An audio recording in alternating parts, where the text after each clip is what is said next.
Hello there, very good evening to you from Midlands Today. I'm Ashley Blake. Two teenage brothers who set fire to an abandoned factory, killing a homeless couple inside, have been sentenced to 6 years each. Sean Winwood, aged 19, and Simon Pass, who's 14, were described by the judge as breathtakingly immature. The judge said the pair had been brought up by feckless parents who should be in the dock with them. Well, the case has thrown into sharp focus the problem of homelessness. Liz Copper's been following the story and reports now from Stoke-on-Trent. A gang who firebombed a pub were caught on CCTV setting themselves alight. One man was convicted today. Police hope the public can find the rest of the gang and the getaway car. At 2:07 in the morning, this Mini Cooper pulls up outside the Walkabout bar in Rugby Town Centre. After throwing a brick through the window, the passenger returns with a petrol can. He pours the fuel around the bar before striking a match. The fire not only engulfs the bar, but this arsonist went up in flames too. And that's not all. The offender, in flames, jumps back into the getaway car and sets that alight also. It speeds off before the inferno forces the driver to stop just a few yards up the road. At the top of the screen, you can just about make out all three occupants trying desperately to douse the flames. Shirts are ripped off and left flaming in the street. A little while later, 12 miles away, a patient checks into Walsgrave Hospital complaining of barbecue burns, and the police are called. Matching DNA from the burning shirt with the patient, police convict one of the offenders. Today, 20-year-old Lee Sood from Coventry appeared at Warwick Crown Court. He was sentenced to 4 years in prison for arson, recklessly endangering life. All the way through his police interviews and doing his appearance at court, he's never actually explained why, what the motive was, so it's still a mystery for us. In terms of the outstanding offenders for this, there were two people with Mr. Sood on the night. There's the person who entered the premises with him and also a getaway driver. They're still outstanding. Mr. Sood's never given us their details, and we're very interested in trying to identify those people. Anyone with information on the whereabouts of the Mini Cooper can call Warwickshire CID on 01 926 41 5000. Well, that's it from us for the moment. Newsnight starting over on 2 right now. From us all here, have yourselves a great weekend, won't you? Bye for now.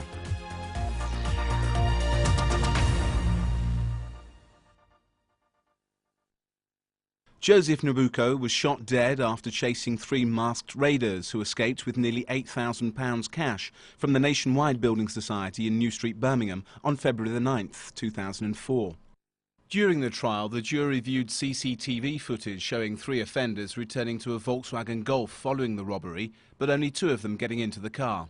Prosecutor Timothy Spencer QC said, from what we've already seen, it's clear that all 3 robbers could have got into that Golf and could have driven off. It follows from that it was a deliberate and we say cold and cruel decision not to drive off in that Golf, instead to return and shoot dead Joseph Nabuko. Joseph, who lived in the city centre, was shot in the arm. The bullet penetrated his chest and despite first aid being administered by the first on the scene officers, he died in the street. Today, this man was convicted of his murder. Sentencing 27-year-old Linton Fletcher, Mr. Justice Owsley said, "You carried out the cold and brutal killing of an innocent witness. For that, I sentence you to life imprisonment." I'd just like to say it's an emotional time right now. The verdict itself is not going to be in Giles's back. However, he can rest in peace. And I do believe justice has been done. Joseph wasn't the first victim of the gang. On August the 1st, 2005, Paul Weston was visiting the Great Bar branch of Lloyd's TSB. Went to one of the tellers and then a lot of noise and shouting and screaming and calls for the police. I went outside and grabbed the gun in the man's hand and we struggled. He stepped back from me, pulled away from me and fired some shots in all sorts of directions. And then as I was looking at him, and he was no more than the distance from me to the cameraman there, I suppose, 5 or 6 feet. He just levelled the gun at me and fired. Paul Weston spent 2 months in a coma and suffered 3 heart attacks while in the critical care unit. Today's conviction follows a 4-year police investigation. We've not seen this level of violence and armed robberies up until this time. There's a clear message that we're sending out. We're going to hunt you down and find you every time. The judge commended the bravery and courage of all the witnesses, in particular Joseph Nabuko. Ashley Blake, BBC Midlands Today, Birmingham Crown Court. Blake joins us now from Tewkesbury, a town which is only now beginning to recover after being deluged from all sides by the Severn and the Avon. Ashley. Yes, and welcome to Tewkesbury. It's quite eerie out here at the moment, very, very quiet, but there is some good news. Look at this. The floodwaters are receding, but slowly. Life is still difficult for the people here, and the massive clean-up operation is underway, but it could take weeks or even months to complete. Now, we'll hear more about that in just a moment, but during the past week we've heard stories of bravery and heroism. Our reporter Robin Punt met one man who decided to sit it out in his flood-hit home to protect his property and look after an elderly neighbour. His home, smelly. Well, Tewkesbury is certainly famous with some high-profile names. The Prime Minister, Gordon Brown, visited the Severn Trent Water Treatment Works on Wednesday to praise the work of the emergency services battling to save the water plant there. And today, the Prince Charles and the Duchess of Cornwall were in the area to show their support to local people. Patrick Burns was in town as local people prepared for their visit.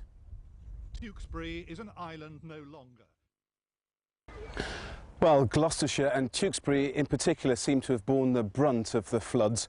2 deaths, still thousands of people without water, and a clean-up bill that's likely to run into tens of millions of pounds. Giles Latcham now looks at the clean-up operation in neighbouring Worcester. Giles Latcham looking at the massive clean-up operation in neighbouring Worcestershire there. Well, the Red Cross have launched an appeal to help people nationally affected by the floods, and here in Tewkesbury the Borough Mayor has launched his local appeal. How much are you hoping to raise, and what's the money going to be used for first? Well, obviously we'd be looking to raise as much as possible. The money is going to be used to help people basically get back to a normal life. I was in Gloucester this morning launching the appeal with the Mayor of Gloucester. We decided to run a joint appeal covering Gloucestershire because also on the Cotswolds there's flood damage as well. So we couldn't be that parochial, we have to look at the wider Gloucestershire picture. And what has the response been so far to the appeal? Tremendous. When we started this morning, when I left Gloucester, we had already received £73,000, which wasn't bad for the That's first fantastic, appeal. isn't it, Phil? Yeah, tremendous. Just goes to show how people feel about us, both in Gloucester and in Tewkesbury. How does that make you feel, that people are pulling together? Well, I'm delighted, but I've been really impressed with Tewkesbury in general ever since last Friday. The atmosphere and the attitude of the people in the town has been tremendous. Well, that's excellent, Phil. Thanks for joining us this evening. It's good to hear that so much money has been raised so far. If you want to make a donation, then it's very, very simple. All you need to do is either send a cheque or pop in to your local HSBC branch. And it's the Gloucestershire Flood Relief Appeal, isn't it, Phil? That's correct. That's it. So see whether you can help. But for now, it's back to the studio. They arrived in their hundreds, people of all ages, shapes and sizes. The good, the bad and the ugly. But they all had something in common, a Guinness World Record attempt for the biggest line dance for comic relief. Well, we're here to adjudicate the largest dance class for Red Nose Day. We're really excited. They need to beat 250 people, and by the looks of it, they're going to break it. So the judges are ready. Are the dancers? Well, everyone's been very supportive. The paramedics have been fantastic and the oxygen's been invaluable. So I think I'll be all right, but I'm quite confident now. I've had a good warm-up, had a few practices in the last couple of weeks and ready to go. After some last-minute practicing, the countdown began. 5, 4, 3, 2, 1, go! The judges' eagle eyes were scanning the crowd to make sure everyone was dancing at the same time and in step. One slip-up and it could all be over. It was over in minutes, but it seemed like hours. Everyone had fun, but did they break the record? Well, I was confident. I wasn't quite so confident about Nick, but he was brilliant. After conferring, the judges revealed the result. They'd done it. So, Nick, you did it. Yeah. I'm exhausted now. Well, I've got blisters. My left foot is killing me. It's these boots, which I love wearing, but they're agony. We're absolutely over the moon. Over the moon. Oh, you look very, very excited. We really enjoyed. Oh, you enjoyed it very much? Yeah. Did you know how to line dance before? No! It's your first time? Yeah. And you've broken a world record? Yeah!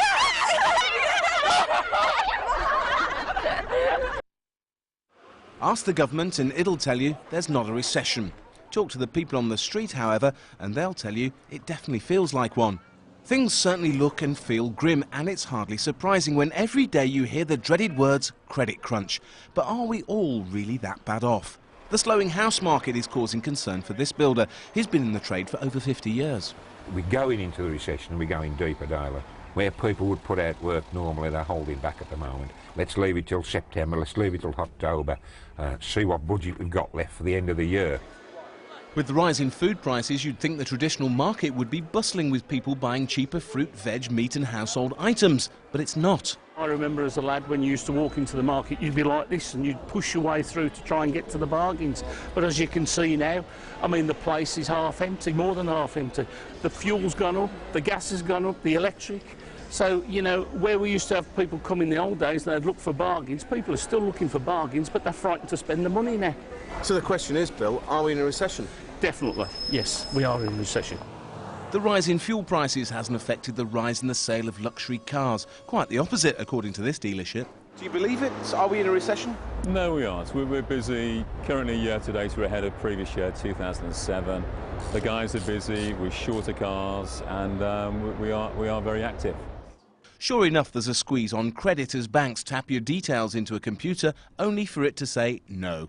For small businesses, however, there's a knight in shining armour. There's no doubt in the Black Country we've got a strong work ethic, and in the Midlands, so you know, when the going gets tough, the tough get going. We're finding, though, with the Black Country Reinvestment Society that we make small loans to small businesses who can't get off the banks. And we've actually seen that it's doubled in the first 6 months. So we'll lend about £1.5 million this year.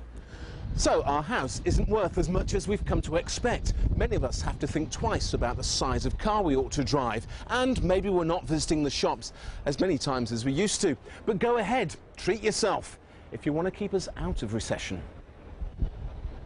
Hello, I'm Ashley Blake with your Midlands Today update. Two brothers who set fire to an abandoned factory killing a homeless couple inside have been jailed for 6 years.